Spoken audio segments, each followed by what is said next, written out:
Hello everybody, I am Dr. Bharti. I am working as an Assistant Professor of Law at National Law University, Delhi. Today I will be discussing a module on barriers to access to justice. The objective of this module is to understand various barriers to access to justice, how it adversely affects the access to justice, and how is it adversely affecting the society at large. At last, we will also look into that how we can remove this barrier and secure access to justice to people. In the opening lines of the preamble to the Constitution of India, the sole power has been vested into the hands of we, the people of India, and have guaranteed to ourselves justice, social, economic and political.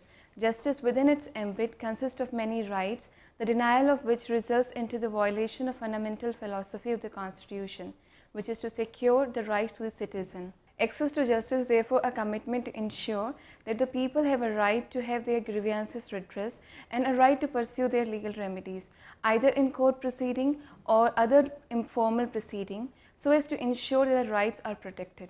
Impediments to access to justice. There are certain impediments to access to justice which, despite of having sufficient legislation for protection of right, debars a person from justice.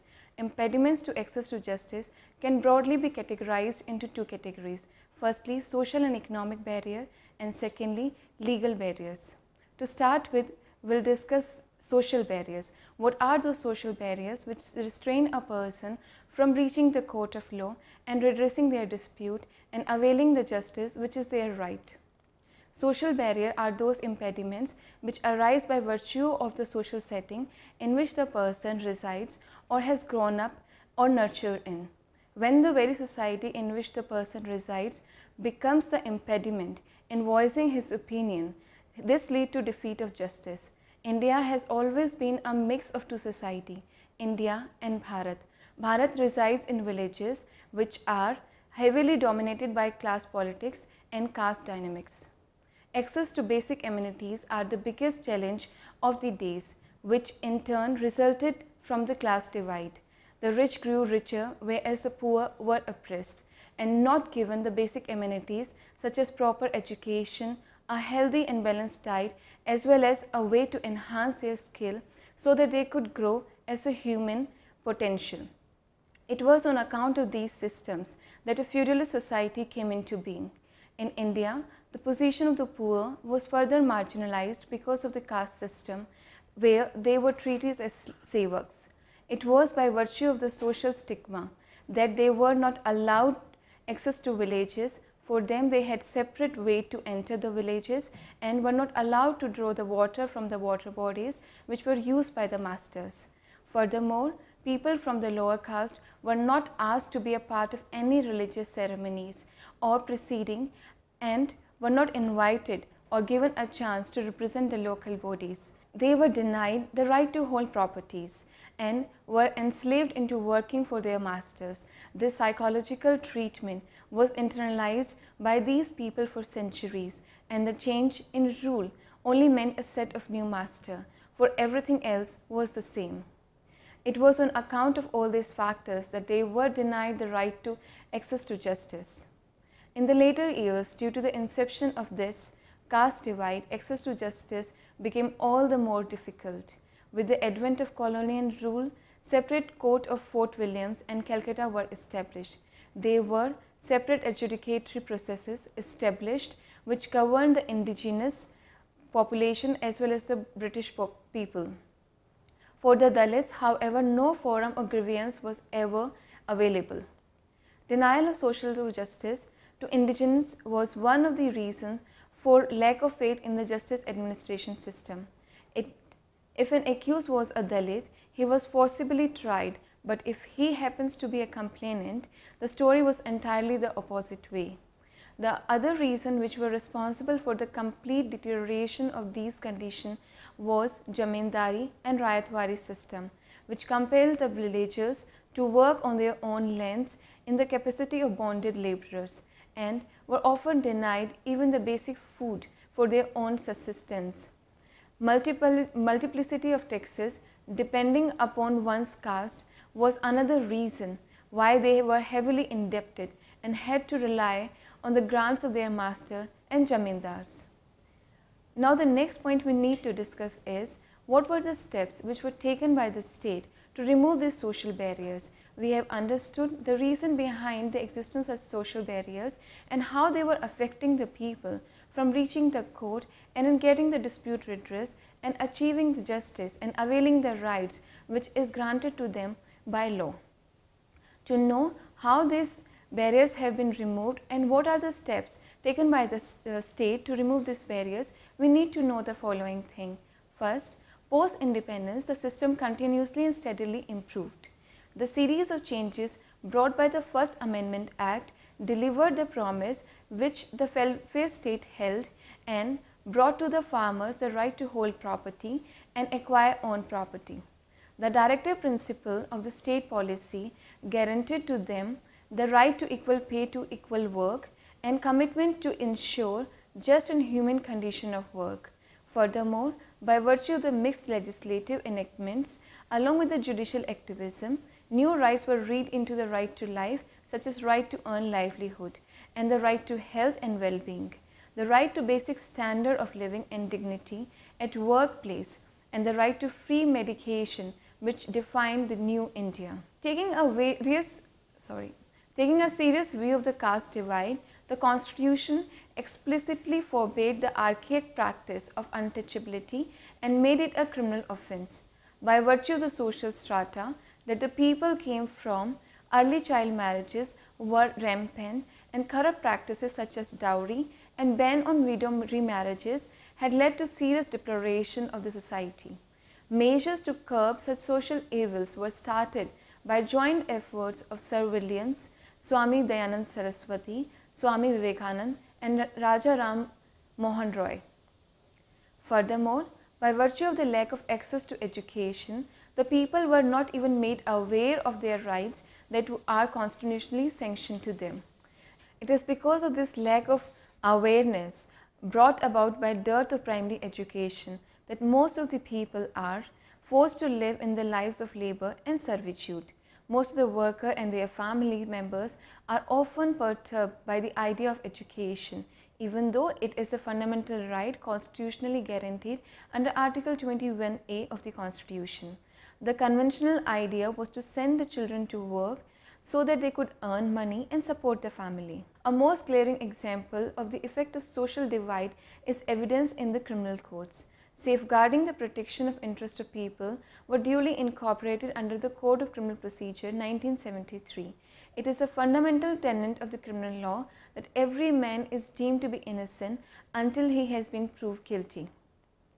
Provisions such as completion of investigation within sufficient time mentioned in the code itself were made to ensure that the person were not made to undergo the rigors of incarceration over and beyond the requisite period of detention authorized under the law. However, the prison population and demographical analysis and under trial prison statistics shows that almost 75% of the under trials are those who belongs to the weaker section of the society and therefore have limited or no access to justice. Moreover, the acute problem of awareness has escalated this ratio to major proposition, which has further eroded the concept of access to justice. After understanding the social barriers, its impact on society and how it is adversely affecting the inter-society, we are moving ahead to know what are the economic barriers which act as a barrier to access to justice, how does they exist in our society and how they stop people from reaching court and getting their dispute redressed. Another very important impediment is the division of society due to economic factors. Access to justice has never been a problem for one who has access to all means and financially sound. Access to justice is a difficulty for someone who has no resource to financial resources and therefore had no resources to pursue legal remedies, assuming that he was in fact unaware about his rights. There were various informal modes of dispute resolution which were and are in existence in the country and have done a phenomenal role in bringing an end to the disputes, thereby bringing justice to the very doorstep of these litigants. Yet by virtue of the prevailing class divide and the all-pervasive domination, coupled with the class politics and the blatant misuse of power, the poor are left remediless. Corruption has made the impact of economic barriers more grave. Various public offices work on corruption and bribery, thereby making access to justice a difficult and unachievable reality. Corruption has been internalized at all levels, from getting a copy of judgment to filing of an application or to pray for an adjournment. Corruption therefore is and continues to be one of the gravest hindrances in the administration of justice. Lack of awareness about informal mode of access of justice as well as about the ongoing work of the Legal Service Authorities Act is one of the major reasons that such impediments still exist. Furthermore, the lack of knowledge takes away the right of an indigent to make use of the beneficial provisions. In cases of criminal nature, the complainant or the aggrieved is mostly unrepresented, and his task is limited to that of a spectator after his testimony has been recorded by the court. Due to lack of awareness, indigents rarely file protest applications if the police decide to drop off all the charges against the accused. The lack of knowledge and awareness of the court proceeding as well as general fear of the court system create a gap between the poor and the state enforcement agencies. In various cases, the advocates which are engaged under the legal aid schemes are incompetent or do not spend sufficient time to adopt a responsibility towards the client assigned to them. After understanding various social and economic barriers and how they adversely affect the interests of people and act as the barriers to access justice, we will move ahead to understand what are the legal barriers to access to justice. In this segment, focus will be on the issues of barriers to access to justice which can be attributable to the system in which we operate. People are unable to obtain remedies because of the various reasons which may or may not be attributable to the society in which they live, but because of the system from which they seek justice. The problems are manifold. However, an attempt has been drawn to look at the justice dispensation problems from the viewpoint of three very crucial stakeholders, that is the litigant, court and the police. Existing lack of resources, mounting backlogs and mismanagement accounts for the biggest procedural causes of delay in the criminal justice system. Internal management system still has a very little or no reliance on computers and modern modes of communication. In the context of the court, the litigant has to bear long delays right from the stage of filing their complaint or plaints till the disposal of cases. One of such legal impediment to access to justice is related to service of notice. The problem which causes the maximum amount of delay is the service of notice to the other party. The system of process of issue, either through court or through daste, causes major concern to the parties, right from the stage of identifying where the disputant lives to bringing their legal heirs on record in case of one or more of the parties are dead or have been incapacitated to contest any further. With specific reference to criminal adjudication, the process becomes even more tedious. In order to call a witness to depose his or her statement, thereby compelling a witness appearance before the court, elaborate procedure have been provided under the Code of Criminal Procedure 1973. At the time of recording of evidence, the presence of accused is mandatory unless otherwise provided under the provision of the Code of Criminal Procedure, which can exempt the personal appearance of the accused before the court. In other category of cases, unless and until following people are present, the witness cannot depose his statement, and these people are the judge, the accused, the public prosecutor and the defense counsel. And many times it becomes difficult to collect all these people at one point in time and get the statement of witness recorded, which causes further delay. More often than not, witness absent himself during the court proceeding either knowingly or otherwise. Sometimes because of the pendency proceeding, the witness changes his address, but when the case is called upon, the witness is no longer available at the address given by him at the time of investigation, and thereby the witness becomes untraceable. the very criminal procedure that initiate proceeding by first issuing summons and subsequently issue of a bailable and a non-bailable warrant before proclaiming the witness as an absconder and attaching his property or issuing a standing warrant against him. Another legal barrier which causes hindrance in the path of access to justice is related to police stations. The police stations, which are entrusted with the protection of the people, maintenance of law and order, investigation of offences, are also entrusted with the task of securing public places, providing security cover to the dignitaries, and conduct witness protection program as well. According to the elaborate guidelines rendered by the Honorable Supreme Court of India in the case of Prakash Singh versus Union of India, has unequivocally expressed its anguish at the state of affair and the nature of the job, which has not only demoralized the police force but also which is also very disinsensitizing. The police manual, which regulate the practice, procedure, role, function and responsibilities of the police officer, are archaic and need systematic improvement, which are to be kept for a long period of time. The salaries need to be periodically revised and the job need to be made more insensitizing in order to attract the best human potential. The multiplicity of tasks was further frowned upon by both the Law Commission of India as well as Malimat Committee report on criminal justice administration. There are few attempts made to provide a refresher courses to the police officer or to review their physical fitness.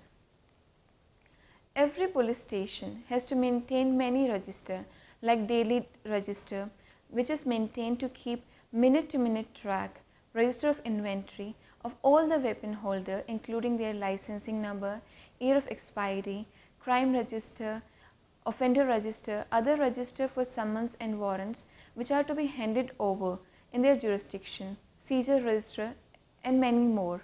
With grossly understaffed police station, on any given day, there are at least 3 people who spend their entire time in making entries in such registers. Other officers are to be divided for the host of other duties.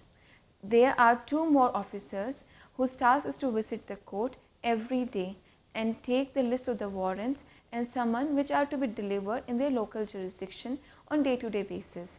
There were steps to initiate technological interference in every such police station, but because of the low education level of the police constables and the computers have been lying in dust for sufficient period of time.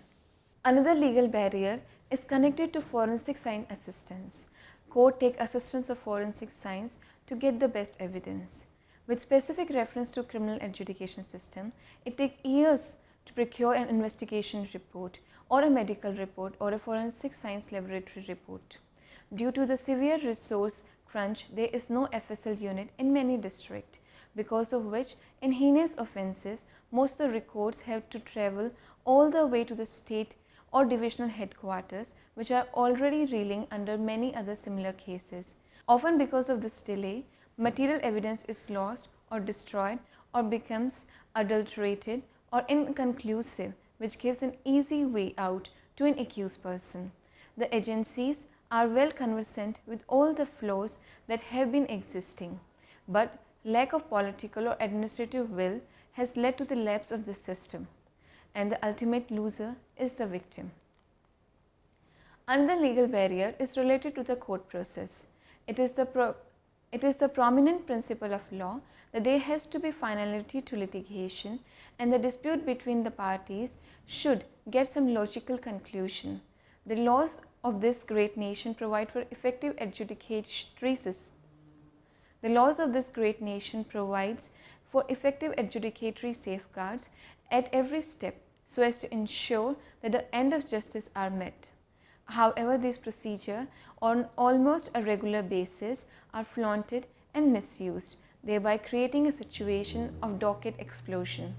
Many a times, parties resort to interlocutory application against which ordinarily no power to appeal or revision lies, yet In all such categories of cases, and especially in criminal matters, the lawyers, by virtue of their skills and innovation, grossly misuse the process of the court by way of these interlocutory application, causing delay ranging from months to years.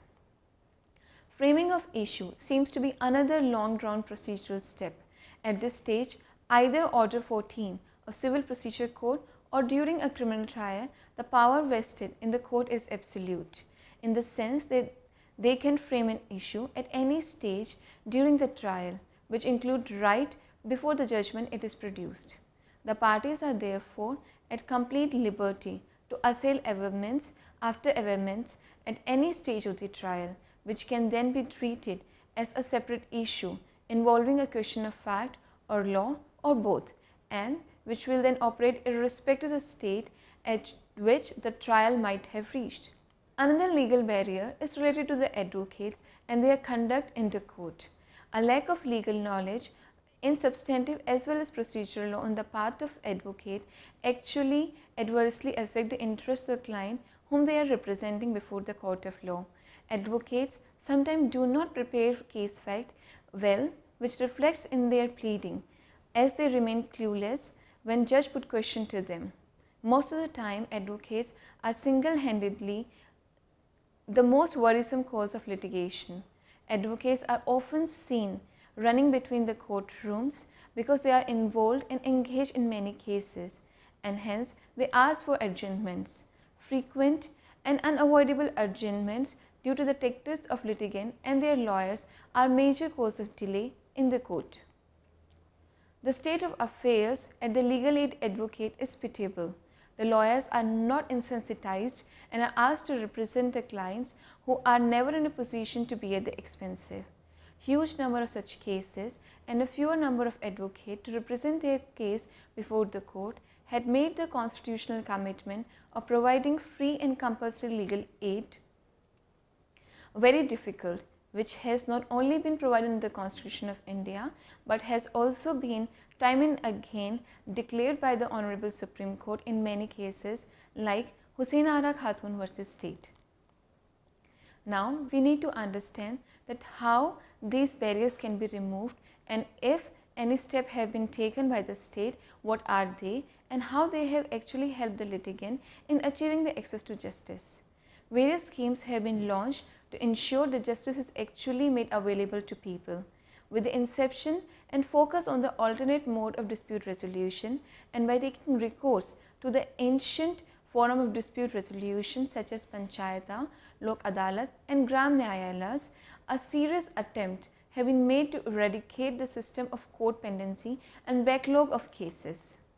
The Supreme Court of India has too, as a protector and guarantor of constitution provision, has repeatedly stressed that right to free and compulsory legal aid mentioned and provided under Article 39A is a serious commitment to ensure that justice is not only done, but it is also manifestly seen to be done.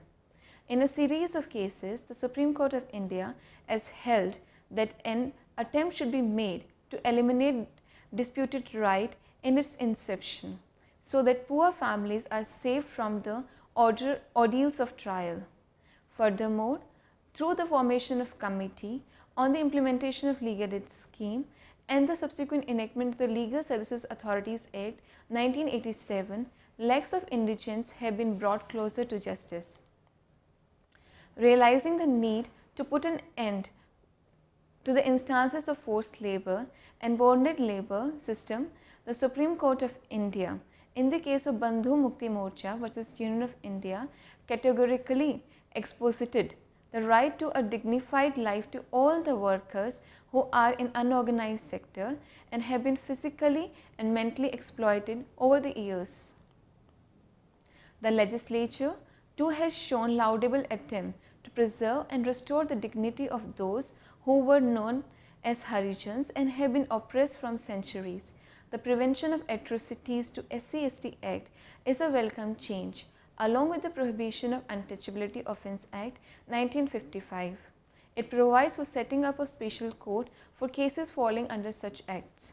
It also provides for special training and sensitization of officer and staff of such courts so that they could impart justice in the same spirit in which it is provided by the provision of such acts.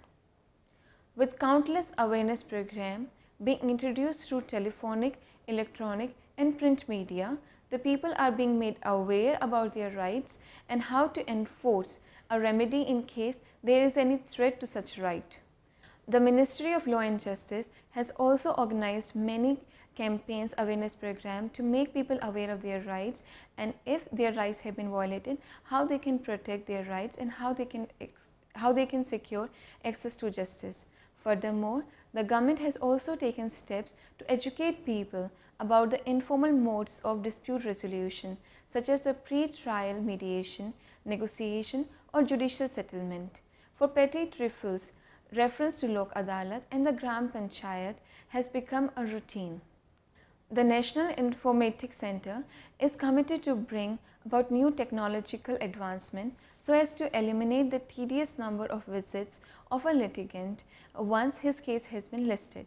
The police station too have started the digitalization drive to do away with the copious amount of paperwork involved in preparing 27 registers and to only focus on the task at hand and solving the crime. Despite of many steps taken by government to eradicate this social, economic and legal barrier, still there are many barriers which are standing in the path of access to justice. We are in need of increasing the number of legal aid advocates so that they could provide quality justice, so that they could provide quality assistance to the client assigned to them. There is also need of increasing in court numbers and the investigating agency staff. In addition to this, there is a need to work on the improvement of infrastructure. Attempts and efforts should be made to introduce e-court system in all the courts in India. This is beneficial not only for the court working but also for the litigants and investigating agency, as it saves time and very easily accessible, and at the same time it preserves the data for a long time. So an attempt should be made to improve the existing infrastructure, and infrastructure which is litigant friendly should be provided, which will actually help in achieving the access to justice in a better way.